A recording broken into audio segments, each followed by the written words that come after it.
अस्सलाम वालेकुम दोस्तों, आज हम बात करेंगे अमरूद के बारे में।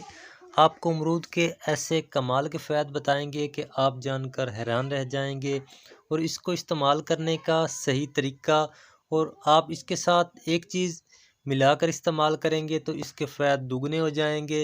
और ये भी बताएंगे कि किन खानों के साथ अगर इसका इस्तेमाल किया जाए तो जानलेवा भी साबित हो सकता है। दोस्तों, इससे पहले गुजारिश है कि वीडियो को लाइक कर दें, चैनल को सब्सक्राइब कर लें, बेल आइकन को ऑल पे क्लिक कर लें ताकि फ्यूचर में आने वाली तमाम मालूमात आपको बर वक्त मिलती रहें। दोस्तों, यूँ तो अमरूद के बेशबहा फ़ायदे हैं, लेकिन हम आपको चंद एक फ़ायदे जो नहायत ज़रूरी हैं वो फ़ायदे हम आपको बताएंगे। दोस्तों, अमरूद इस्तेमाल करने से जिसके जिस्म में फ़ुलाद की कमी होती है, फ़ुलाद की कमी दूर हो जाती है। इंसान का रंग लाल और सुर्ख हो जाता है, चेहरे पे चमक आ जाती है। जिसकी हड्डियां कमज़ोर होती हैं, हड्डियां भी तवाना हो जाती हैं, हड्डियों में ताकत आ जाती है। हड्डियां जो भुरभुरी हुई होती हैं वो भी बिल्कुल लेवल पे आ जाती हैं, उनमें ग़िज़ाइयत की मिक़दार पूरी हो जाती है।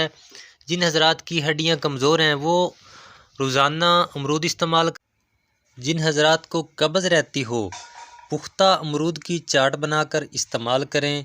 इंशाअल्लाह कब्ज़ मुस्तकिल तौर पे ठीक हो जाएगी और ना ही दोबारा होगी। ये इस्तेमाल करने से आपके दिमाग को जो कब्ज़ की वजह से कमज़ोरी हुई होगी वो कमज़ोरी भी इंशाअल्लाह कवर हो जाएगी।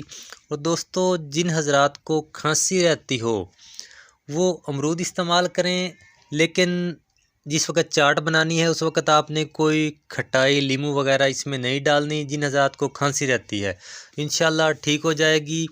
और उनके लिए स्पेशल बताता हूँ नुस्खा कि आपने एक कच्चा अमरूद, थोड़ा कच्चा थोड़ा पक्का अमरूद हो, उसको आपने थोड़ी बुब्बल में आग में दबा देना है। जिस वक्त पक जाए थोड़ा नमक लगा के, नमक सफ़ेद लगा के खा लें, इंशाअल्लाह पुरानी से पुरानी खांसी ठीक हो जाएगी।